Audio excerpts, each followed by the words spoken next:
Welcome to Gun Owners of America State of the Second podcast. I'm Kailey. And I'm John. And today we're joined by Sean Patrick Tario, tech executive, digital privacy advocate, and co-founder of Mark37.com. How are you, my friend? I'm doing great. All right, let's go ahead and dive into our first segment, which is rapid fire questions. We're going to ask you 5 questions. You answer them as quickly or as shortly as you want. The first question is, what is the number one app you should tell people to delete today? Facebook, TikTok. There's so many. There's no number one app. All of them. Delete all of your apps. Get rid of it all. What is the biggest privacy myth people believe? Most people don't fully grasp that their devices are being listened to all day, every day.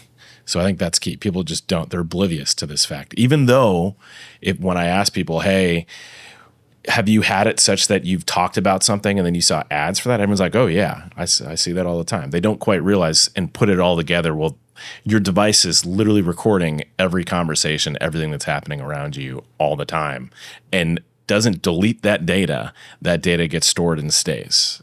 So I think that's a key thing. Is a VPN a must-have or overhyped? So that's a complicated question, but I would say a VPN is a advanced level privacy tool. And those who dive into using VPNs tend to not fully understand what the heck a VPN actually is or how it works. So until you understand like the basics, you shouldn't start using more complex tools until you even understand what they are and how they work. It's the same thing with firearms. You don't start using advanced level firearms until you understand the basics. So people end up hurting themselves and causing more pain and more aggravation because they start trying to do things that are just like black belt, brown belt level stuff when they haven't even mastered the basics. What is your favorite productivity hack? Productivity hack? Journaling. 100%. I've been doing this. I'm 45. I've been doing this since I was 19. I think everyone needs to physically get a pen or a pencil and write every day because it changes how your brain operates and it also makes you a heck of a lot more productive. And specifically, like, just write 3 things. What are 3 things that if I got done today, I could end my day and be like, I had a productive day? And focus on those 3 things. And then everything else after that, is gravy because you got those 3 things done. You just made a new friend. If you had to trust one tech company with your data, who would it be? Mark37.com. Bingo. There we go.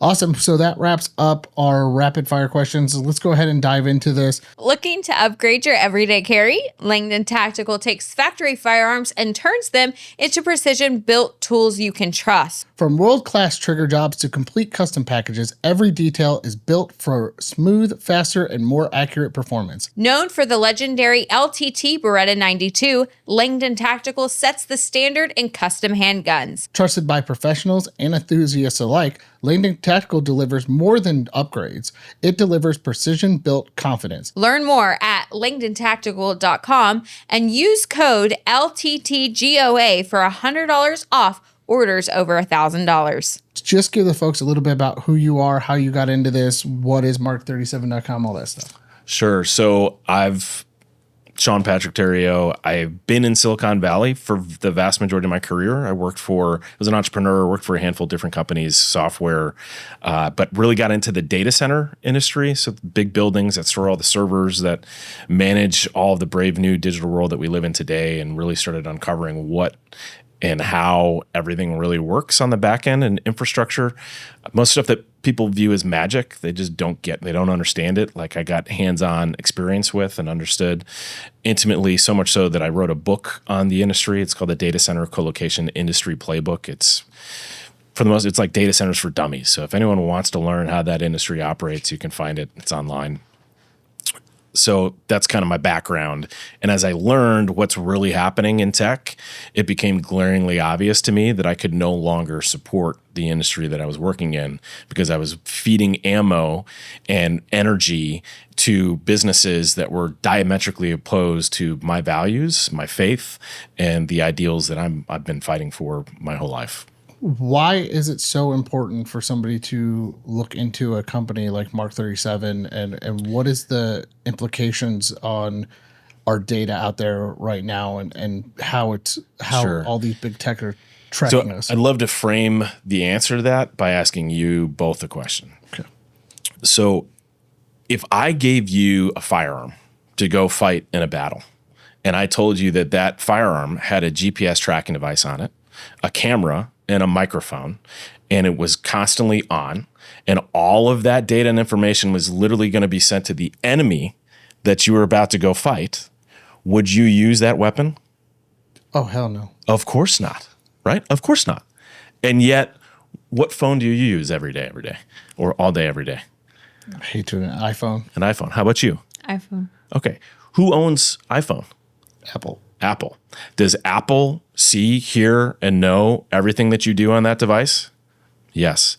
How much money does Apple spend every day, and or let's just go every year, on candidates, on causes, on policies that are diametrically opposed to what we believe in? I couldn't even put a number. It's tens of billions with a B. And I'm not exaggerating, tens of billions of dollars. So you're literally, you have a tool, it's a tool and a weapon, because it's been weaponized against you, that is feeding all of your information. Given the nature of what you guys do, you're feeding all of this data to organizations that don't want you to exist. Does that make any sense?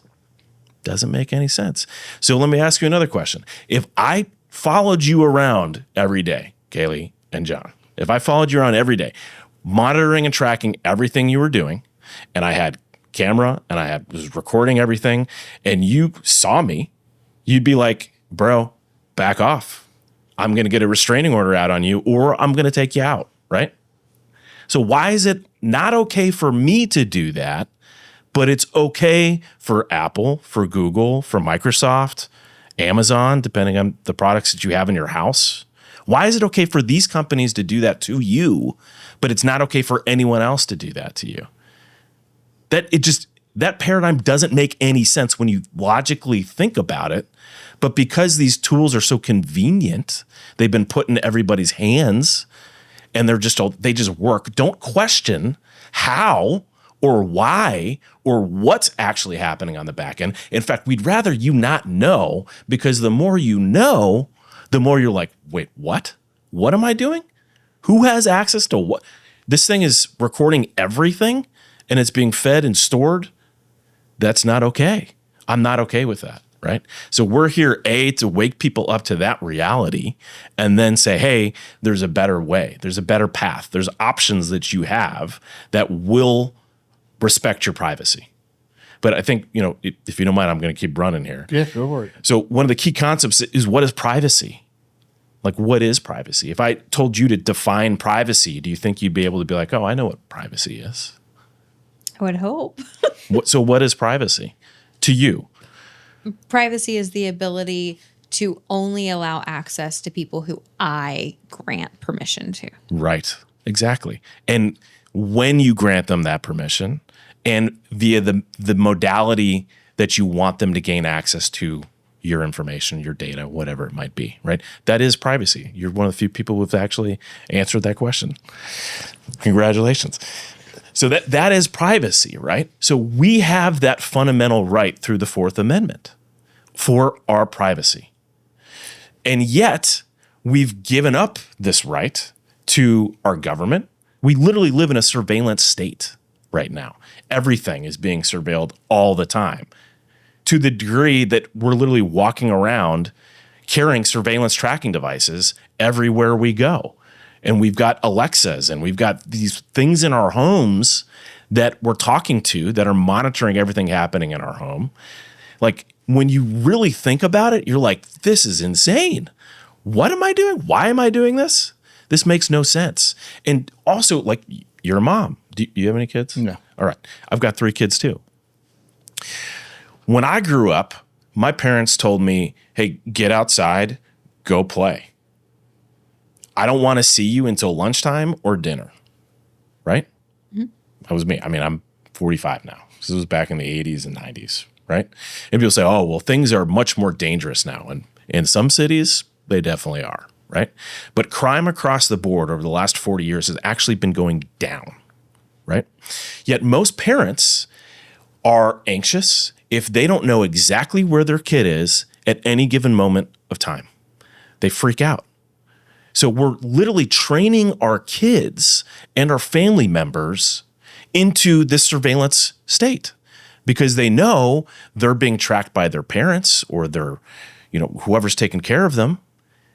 And so when the government comes in or when big tech comes in to start doing the same thing, they're like, oh, it's normal to me, right? When that's not normal. That's not normal behavior. That's not okay behavior. What also isn't normal behavior or okay behavior is that we're always on. We always have these things near us and around us. I grew up where we had a phone on the wall. When someone called, you had to go pick up the phone off the wall.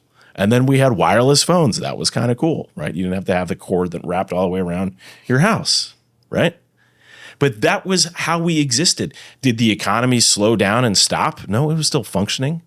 Was I a happier person back then or a less happy person? Well, if you look at the stats and the data, people are way less happy. They're way more messed up for a lot of reasons. But I think one of the biggest reasons is that people are always glued to this thing. But that's by design. They've spent trillions of dollars, and I'm not exaggerating, trillions of dollars over the last 20 years to create devices that are so addictive that you feel like you can never let them go. And you need to always be on them. Now we have watches. People carry around smart watches. They're constantly being pinged. That's not okay behavior. We're not being present with each other when we're constantly distracted by these things. That's a problem, right? So when I talk to people, they're like, well, what products are you selling? I'm selling people to simplify their freaking lives, to get this stuff out of their life as much as possible, to get out into nature as much as possible, do some grounding. Don't use these tools just because you can do it from your phone doesn't mean you should. But because it's so convenient, people are like, well, I can do my banking from my phone. I can do all these cool things from my phone. I can waste countless hours scrolling through garbage all day from my phone. But no one's like, well, should I do that? Is that actually healthy for me? Am I being a good role model for my kids who I don't want to model that behavior? And yet you're doing the same thing all day, every day? It's like the alcoholic parent who's really hoping their kids won't become alcoholics too, even though they demonstrate that behavior all day, every day. But people don't think about this it's like we have this veil that's been dropped over our eyes that prevents us from seeing and knowing the truth that that's not okay. This behavior is not okay. It's an addiction and it's by design. So when you ask me what apps should be removed or what apps, all of them, like I would love if there was an EMP that went off that took everything out.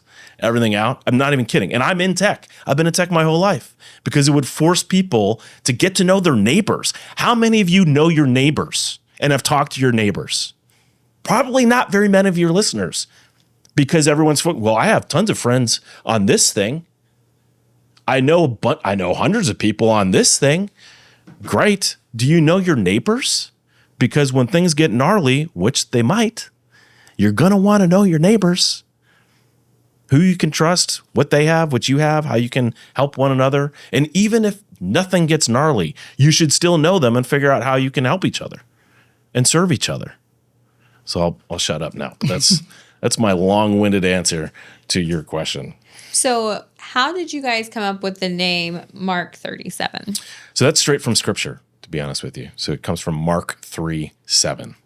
And it comes from a point where Jesus has healed a cripple, and the Pharisees and the Herodites were trying to come after him because they didn't like the fact that he was basically telling them to their face that you guys are hypocrites and that you guys are wrong about a lot of things that they were attacking him for.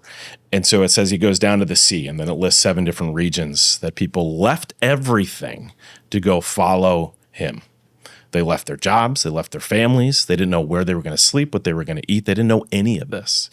And I truly believe that we're living in those times. So me and one of the other people that works with us, we were praying on what we were going to call the business, and we were in scripture, and we came across Mark 3:7. We were like, we're in those times right now. And as I was looking at Mark 3:7, I was like, that's interesting. I'm a geek, so there's something called elite speak for geeks, where numbers represent words.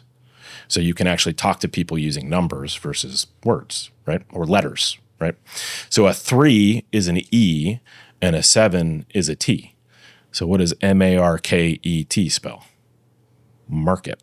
Right. And for us at the time, we were wanting to build a market for sovereign products, sovereign tech products, not just tech, but health and wellness and homeschooling and all kinds of different things. But we've focused primarily on the tech stuff because that's really where our core expertise is. But eventually we want to go there. So I've got a weird question for you. And I hope this is so. We have these devices on us. They're in our house. Now they're starting to be in our vehicles. My new truck the other day asked me if I wanted to send my driving data to the company. And I was like, heck no, they don't need to know that. So how do we avoid, because tech is everywhere now, how do we avoid some of that stuff? Yeah, so great point. So our cars are now mobile surveillance tracking devices. They know who's in the car, how many people are in the car. They know how fast you're driving, if you're wearing your seatbelt or not. That's also by design. Because where is all this leading to? They want a point where if you say something that they don't want you to be saying, they can literally flip a switch and turn off your car. Like that's where it's headed. And this is not just conspiracy garbage. This is literally straight out of the mouths of the people who are controlling and running the shows, like the CEOs of the big tech companies that we're talking about, the World Economic Forum members, the United Nations members, even our own congressmen and women in DC and policymakers in DC are talking. This is where they want things to go, which is communist China. That is communist China. That's where it's heading. So what can you do about it? Hate to break it to you, man, but don't buy a new car, right? Buy a car from like my 2011 Ford Expedition I was talking about. Why was I so hot on that? When my in-laws were like, hey, we want this Ford 2011 Ford Expedition. I was like, I'm on it. Why? Because it's not connected to the internet. There's no SIM card. It's not connected to anything. It's just a car. It serves that purpose, which is what it should serve, right? You've probably heard stories of like someone who let their son or their daughter drive the car, and that person went over a speed limit, and the insurance company then sends them a letter saying your rates are going up because you exceeded the speed limit. And they're like, well, that wasn't me in the car. It was my son or it was my daughter or whatever. Didn't matter. Rates went up. Like, is that okay?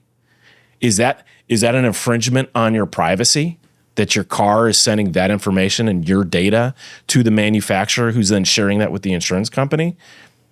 But when you bought your car, did you read all the documents that you signed when you bought your car? 90% of them.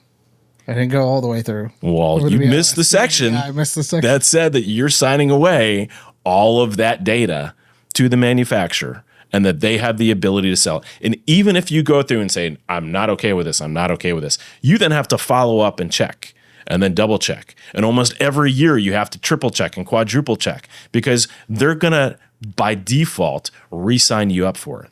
For the same reason with the devices, your Google devices, your Apple devices, when you get an update on your phone, all kinds of new stuff shows up on your phone.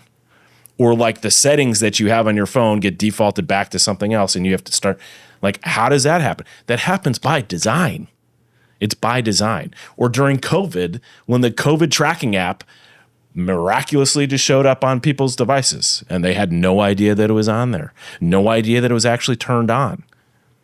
Like, if you want a device that's literally controlled by people that are trying to kill you right now, continue using your Apple devices and your Google devices, because that's the reality.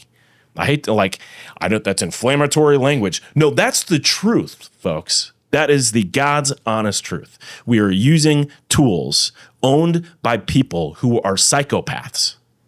And it's the board members, it's the CEOs, it's the people that run these businesses, it's the hedge funds and the big private equity funds that have the equity stakes in these companies. When you dig through it, you realize these people are psycho and they want full control and full access. And that's not, I'm telling you, that is not hyperbole. That is reality. That is what is happening. So that's why it's so important that people have to start learning these things. If I gave you a firearm, Kailey, and I'm going to keep going, if you don't mind. If I gave you a firearm and you weren't trained on how to use that, and you came to me and said, I'm not gun savvy, because most people say I'm not tech savvy. I can almost guarantee you almost every single one of your listeners, with the exception, small exception, are not tech savvy. They would say, I'm not tech savvy. They probably would say I'm gun savvy, but they're not tech savvy. But if I came to you and said, I'm not gun savvy, but I want to carry a gun on me that's loaded all day, every day, what would you say to me? Go get training. Go get training. Learn how to safely operate and use this thing. Now, when you give your kid a phone, or when you started using a phone, did someone say, you should really learn how this thing works? No. You should really learn what a router is, or what a firewall is, or how Wi-Fi really works, or how email even works, or how text messaging works, or what an operating system is. No. No one said that to you. You're just like, well, it's so convenient. I point and I shoot and it goes boom, like it works. So I want it. I want to carry it, right? I would say, nope. If that's what you want, maybe I'll give you a Nerf gun. Like maybe you should carry that around with you before you feel comfortable with that and you know how to use it safely. So that's key. It's fundamentally key for people like, I'm not tech savvy. Your question about VPNs. People who are not tech savvy, they hear people talking about, well, you need a VPN and you need this type of firewall, you need this type of this, and all these things to make you private. That's like saying you need a flak jacket and you need a mesh suit and you need to have camos and you need to have a bazooka and you need to have like 3 guns on you at all times. And I'm like, but I'm not tech savvy or I'm not gun savvy. The first thing is not use all that stuff. It's like, just learn the basics. So we're here to teach people the basics, but you have to make that decision consciously that I should probably really learn the basics. I should probably learn what's happening here before I continue to use these things the way that I've been using them, and take a step backwards before you continue to use things that you guys are blowing your digital heads off all day, every day, but you don't even know it. And that's the crazy thing. You don't even know it. You don't know how or why or what, because you don't understand the tool.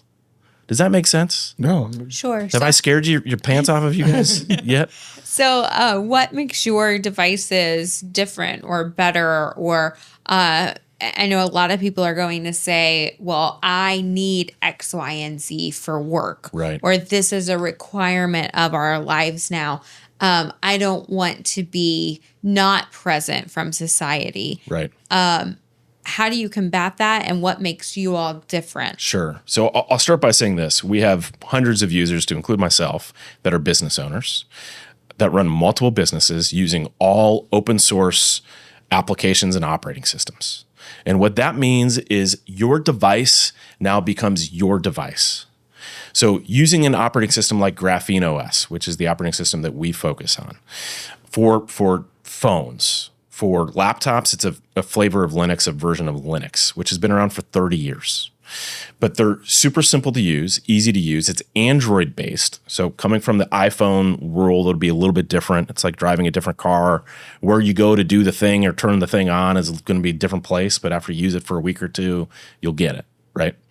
So because it's Android based, and Android is actually open source. Most people don't understand this. They think Android is Google. Android is not Google. Android is the Android open source project. It's open source. So anyone can take that code base and they can build on top of it, and they can create something different.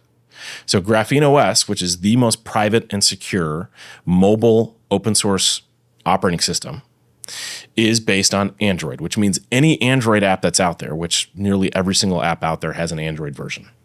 When you guys develop your app, you're going to have an Android version. I promise you. right? So that will be able to work on the device. So all of the apps that you use, you can use on the device today. But the question, as I've been hammering, is not, can I use it? It's, should I use it? Is there another way to get that information and that data that I want that's not going to exploit me? Because most applications make money by selling your data. So when you download that app, do you read the terms of service of the app you just downloaded? Near nobody does. We were just talking about contracts earlier, right? They're a pain in the butt to read through, and you got to read every fine print, every tiny little detail. And it's in the very end sections where they hide in there. And by the way, we've got full access to all the information and data on your device. So when you download a flashlight app, you're going to get a notification on our devices that say, hey, just so you know, that flashlight app wants access to your contacts, your Wi-Fi, your GPS. And you're like, this is a flashlight. It doesn't need access to all that. Even though you clicked, yep, I want it.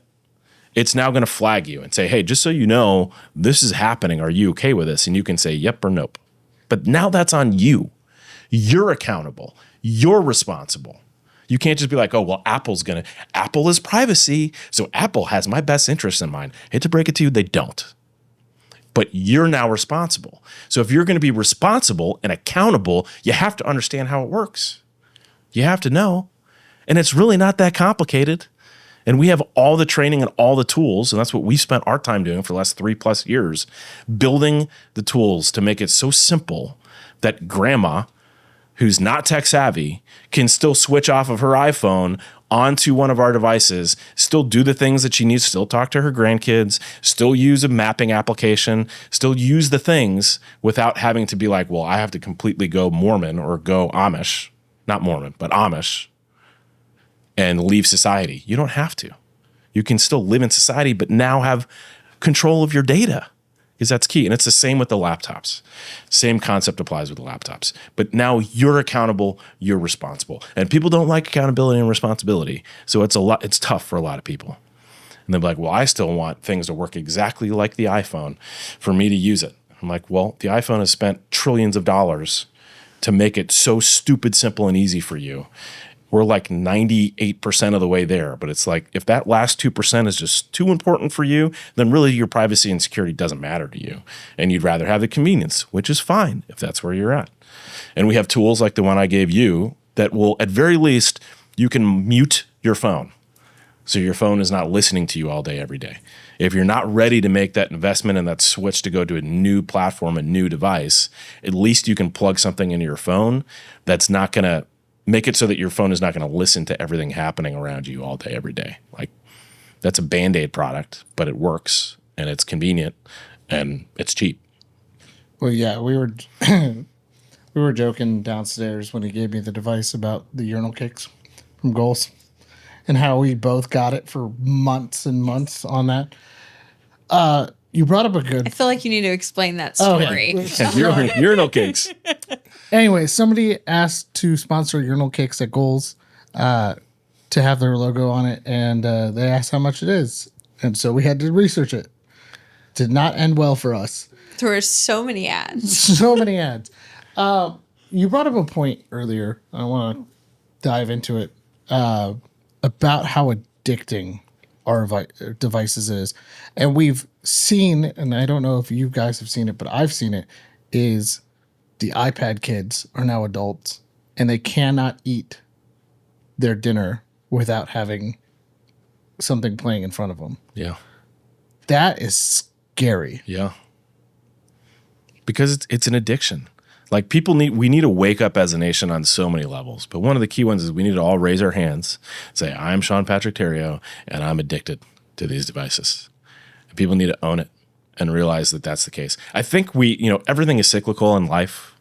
And I think we're going to go back to a stage, and we're starting to head that way. I can tell you just by the growth of our business over the last couple of years, people are trending this way. They're starting to realize and wake up. So like flip phones are now cool again. And I met a young man at the National Prayer Breakfast in February.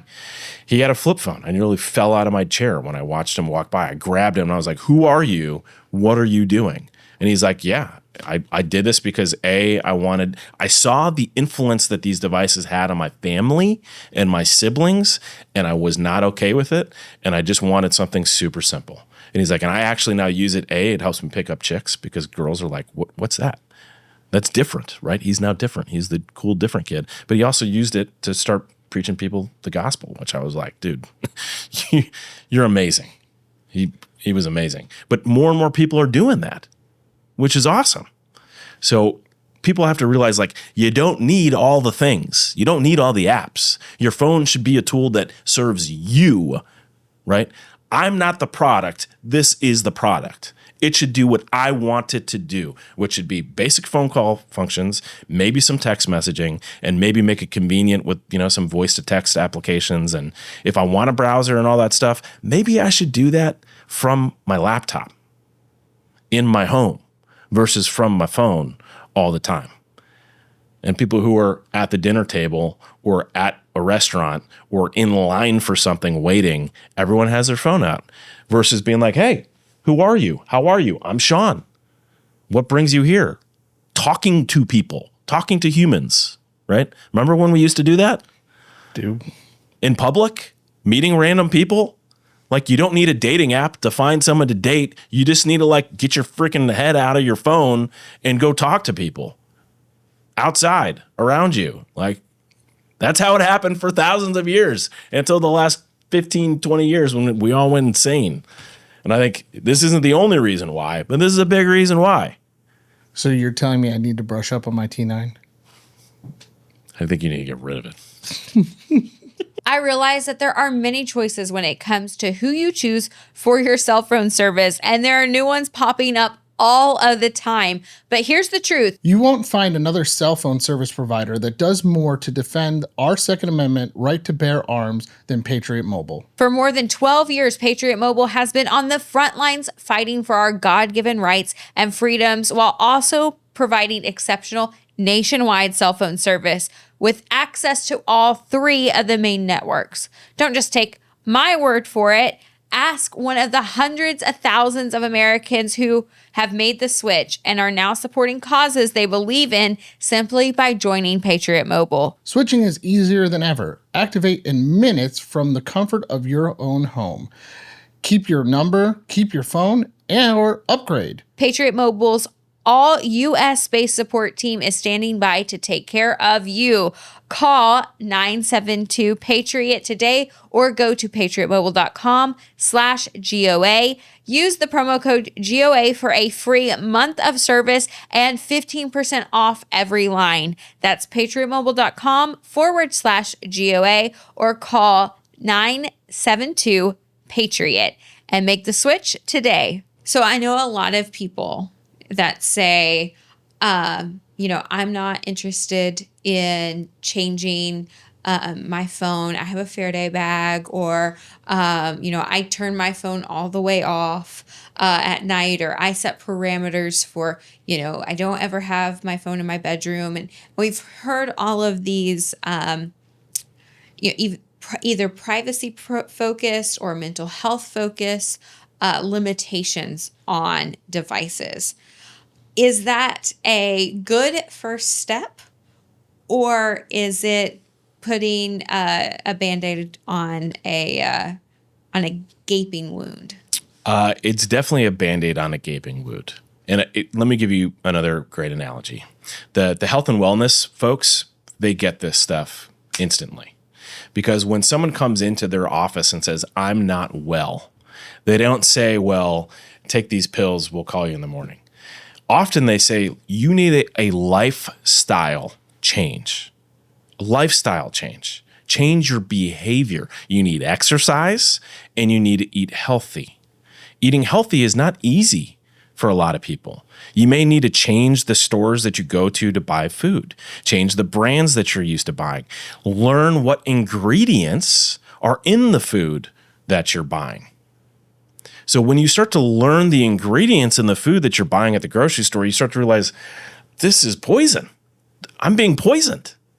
These preservatives, these dyes, all this stuff in the food that I'm eating is literally killing me and my family and causing the illness that's then making me need to go to the doctor, who then feeds me crap that then makes me more sick. So I need more stuff that they can sell me and feed me, right? So it's this vicious cycle. So the people who come in and say, well, I just want the app that's going to prevent me from doing the bad things that I don't, really want to be doing. Or I just want the app that's going to track my kids to make sure my kids aren't doing the things that they're not supposed to be doing. That doesn't solve the problem. The problem is people need to change their mindset, they need to change their behavior, and they need to change their hearts. So if you're not focused on that, which we all need to be focused on that, then the rest of this stuff is useless. It's noise. It's like saying, well, I'm eating, I had lunch with someone just the other day, and he was on a diet. And he said, well, I'm going to get a salad. And he got what's the salad that has the blue cheese and the bacon and all that stuff on it? Oh, it's so good. So good. What is that? Cheese and like all kinds of the tomatoes. It's not a Caesar. It's not a Caesar. No, It's Someone yell it from downstairs so we can hear. Anyway, doesn't matter. People know what I'm talking about. It's the wedge salad. Yes. The wedge, right? And he loads the thing up. I'm like, dude, there's more calories on that plate right there than if you just got like a burger patty, a couple burger patties. So he thought, well, I'm dieting because I'm eating a wedge salad. I'm like, no, you're not. You're kidding yourself. But he doesn't understand. He didn't understand that, right? So when people start to understand that they're being digitally poisoned all day, every day, it forces you to stop and say, wait a second, maybe I need to change my behavior. Maybe I need to rethink how I'm using these tools and why I'm using these tools in the first place. Does that make sense? yes. No, it makes Sorry. no. Are you sure? Yeah, because I was just gonna go as somebody who just recently got off a diet. Oh. Yeah, I understand 100%. So I think that a lot of people are sitting here and we're hearing the buzzwords right now of we're in the AI revolution and this is helping productivity and it's going to help scale the workforce and all of these positive things. Mm-hmm. I almost betting that I know the answer to this, but do you think that it is a net benefit or a net negative to What specifically? the AI revolution? So that is a big thing. Yes. It involves lots of different things. So I'm not someone who, even though to be totally honest, like I said, I would want an EMP. I don't want, but if an EMP went off and nuked all of our devices, I don't think that'd be a bad thing for the reasons I already said. That being said, technology is a tool. It can be used to serve us or it can be used to abuse us. Just like with the advent of gunpowder. We all remember the samurai. They were badasses. They messed people up. But when gunpowder came out, they said, we're not going to use it because we're going to stick to our traditions of bow and arrow and swords and knives. What happened to the samurai? We've seen the movie. They got annihilated. Unfortunately, because they refused to adopt the new tool that came out and use it for their own purposes, their own defense and or offense if needed. So my thoughts on AI is I use AI. I use it. It is a tool. It's a program. Is it being used and can it be used against me all day, every day? It definitely is, by the same psychopaths that I was talking about before, because they see how they can leverage that tool to enslave people and to control people and to aggregate information and steer people in a certain direction. But I can use that same tool to be more productive and to create defensive walls and structures and offensive. So the question is the tool bad? Goes right back to firearms, right? Is a firearm bad? Well, no. But do firearms kill people? Well, no. People kill people, right? That tool in the wrong hands is going to do bad things. Does that make sense? So I think that's, and I do training and education on AI. What is AI? How is it being used? Walking people through this concept. So if you're interested, you can find it on our website, mark37.com. But that is a great question, because we're living in very interesting times right now, where these tools, these programs are getting smarter and smarter every day. And they can be used and are being used to attack us. So if you don't get educated and knowledgeable about how, you're going to be easily duped. Like with the news, I can't even tell you how many times I either get text messages or phone calls or see stuff on different websites where I'm like, this is obviously AI. But the sad part is, I know, having talked to thousands of people across the country and over the phone dealing with this stuff, most people are going to be duped by it. They're not going to realize that this is fake, that this is AI generated. Yeah, it's getting. I can see it now, but there's been a few where I'm like, wait a minute, it's getting harder and harder because AI is getting smarter and smarter. Yeah. People are using it for nefarious reasons, and that's where what I'm talking about. Like, we have to start here, because if this isn't in the right place, the rest of it gets so chaotic. You're not able to discern the truth when you're distracted by all the noise. You have to start with yourself and your relationship with your creator. You have to start there, because then your creator is going to help you discern what the truth is and what it's not. And you're going to be less distracted by what's happening all day, every day. And you're going to be able to focus on the relationships. When all the crap comes out and all the AI stuff pushes out, you'll be like, I don't care anymore. And I've reached a point in my life where I don't even listen to the noise anymore. Every now and again, I'll see a headline hit, and I'm like, that's just more political theater. It's more distraction. It's more noise, trying to prevent people from spending time with getting to know themselves and their relationship with their creator. You got anything else? Oh, I am being educated. That's all. I've spent this whole episode listening, going, wow, I'm learning so much. I don't know. So I'm going to go back to the real practical questions that I'm sure if we don't ask, they'll end up in a comment section. Sure. So number one, does your devices go on any network? Yes. So they're carrier agnostic, which means that they'll work with any carrier. So whether it's Verizon, AT&T, T-Mobile, you have to get educated about what carrier you're using. We like carriers that are independent, privately owned, and that don't sell your data and your information to the big three, because AT&T, T-Mobile, and Verizon, which are the only three major carriers in the United States, most people don't understand that Patriot Mobile or Pure Talk or Cricket or Mint or all these companies, they're all resellers of those big three. But I'd rather work with a reseller who's not going to sell my information to those guys. So if you get a new account with Pure Talk or Patriot Mobile or some of these companies, they don't go and say, Sean Patrick Tario is now a new user tied to this phone number who lives at this address with this email account. They simply say, we're now managing this number on your network. That's it.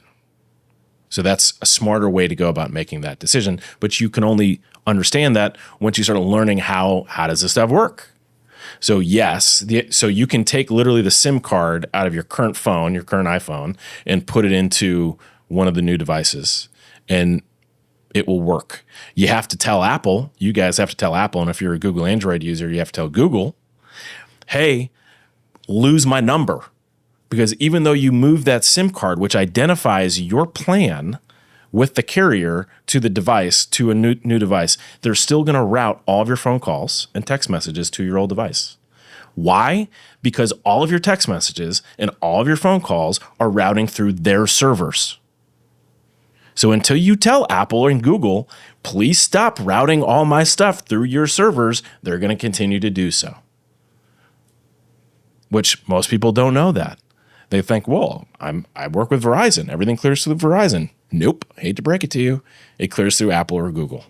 It clears through their servers. Does it hit their network? Yes, it does.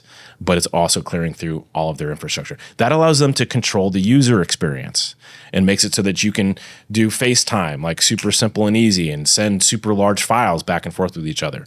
So you have to find different ways to go about sending those files and sharing that information in a more private way. And that's where we have the tools and the training and education to help coach people through how to do that.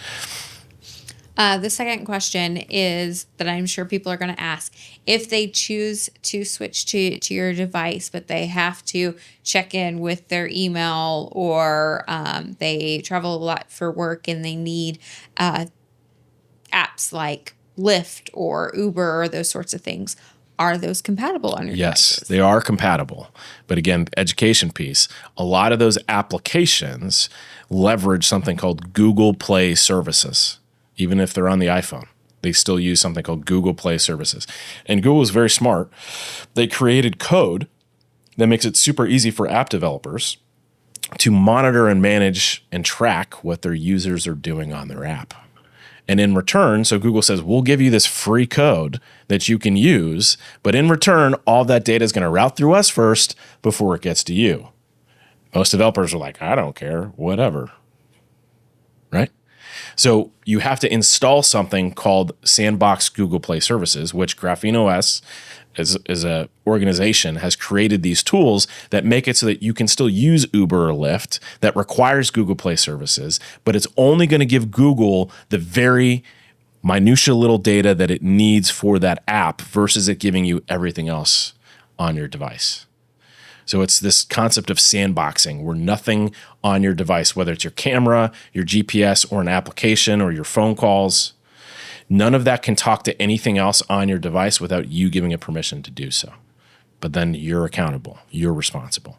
So yes, I can install Google Maps on here if I want and give Google permission to know my GPS. But then why am I getting a de-Googled device just to then give Google access to that information? Doesn't make sense. So you say, well, then what's an alternative? Well, there's literally half a dozen different mapping applications that do nearly everything that Google Maps does and Waze does that you can use on the device. Is it 100% one-to-one compatible? No, but it's like 98, 99% compatible.